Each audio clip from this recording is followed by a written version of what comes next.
Imagine two neural networks locked in a fierce competition, one creating images, the other trying to detect if they're real or fake.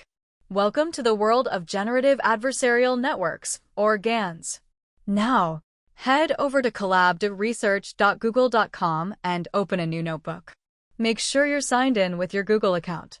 And once you're in, let's write some code. We are going to upload the notebook since we have already written it. Let's start with the GAN architecture. What is GAN? GANs are a type of deep learning model where two networks, the generator and the discriminator, compete against each other. The generator tries to create fake images that look real, while the discriminator tries to detect whether an image is real or fake. GAN model architecture. GAN consists of a generator, which takes random noise as input and produces new data based on the patterns that the model has learned from the training data.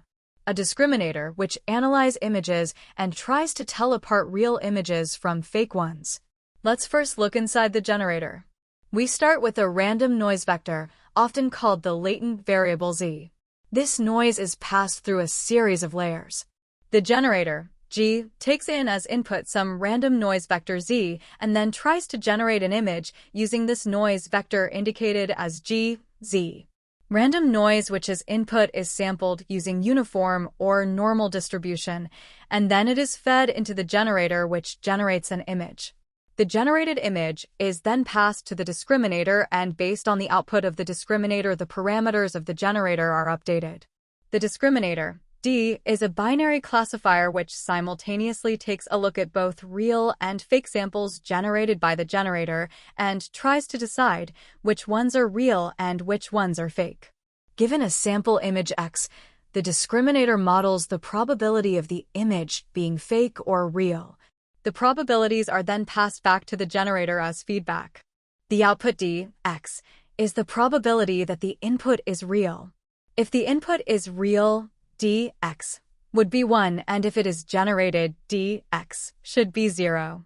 First layer, a fully connected linear layer that maps the random noise to 128 neurons. Activation. We apply a leaky ReLU activation, introducing nonlinearity and helping gradients flow. Second layer, another linear layer that expands the 128 features into 784 outputs, representing a 28 by 28 pixel image when reshaped. Activation. Finally, a sigmoid activation squashes the outputs between 0 and 1, perfect for pixel values. Now, let's peek into the discriminator. The discriminator receives either a real image or a fake image from the generator. First layer, a linear layer that condenses the 784 input features down to 128 neurons. Activation. Again, we use leaky ReLU to maintain healthy gradient flow. Second layer, a final linear layer maps the 128 features to a single output neuron. Interpretation. This neuron outputs the score, real or fake, often using a sigmoid at the very end. During training, the generator and discriminator play a zero-sum game. The generator tries to fool the discriminator. The discriminator tries to catch the fakes. Over time, the generator gets better at producing realistic images, while the discriminator becomes a skilled critic. By competing against each other, both networks improve. This incredible framework allows GANs to create stunningly realistic images from pure noise. And that's how GANs, one of the most fascinating ideas in deep learning, work behind the scenes. So this is all about the architecture of GAN. First, we import all the necessary libraries: PyTorch, Torch Vision for datasets, Matplotlib for visualizations, and TQDM for progress bars. Then, we configure our hyperparameters. 100 training epochs. Batch size of 64.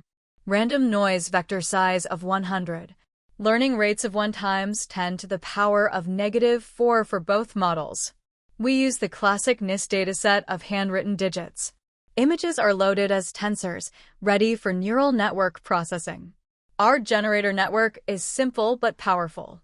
It starts with random noise of size 100. It passes through a fully connected layer into 128 neurons with a leaky ReLU activation. Then another linear layer expands it to 784 outputs, corresponding to 28 by 28 pixels. A sigmoid activation ensures pixel values are between 0 and 1. The discriminator receives either a real or generated image. It flattens the image into 784 features, passes it through a linear layer with 128 neurons and leaky ReLU activation. Finally, outputs a single logit indicating real or fake. We use the binary cross entropy with logits lost to measure how well the discriminator is performing. Training GANs is a two-player zero-sum game. First, we train the discriminator. Real images should be labeled real 1.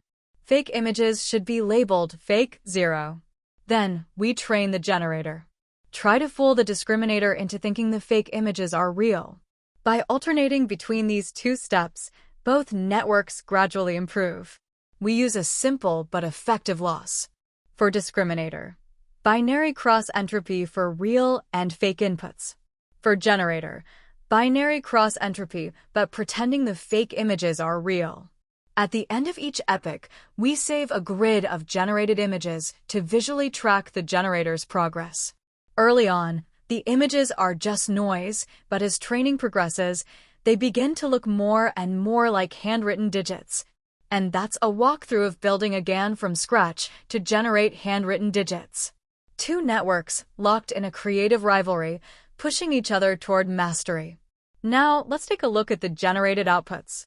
In the very first epoch, you can see the images are quite blurry, just random patterns without much structure.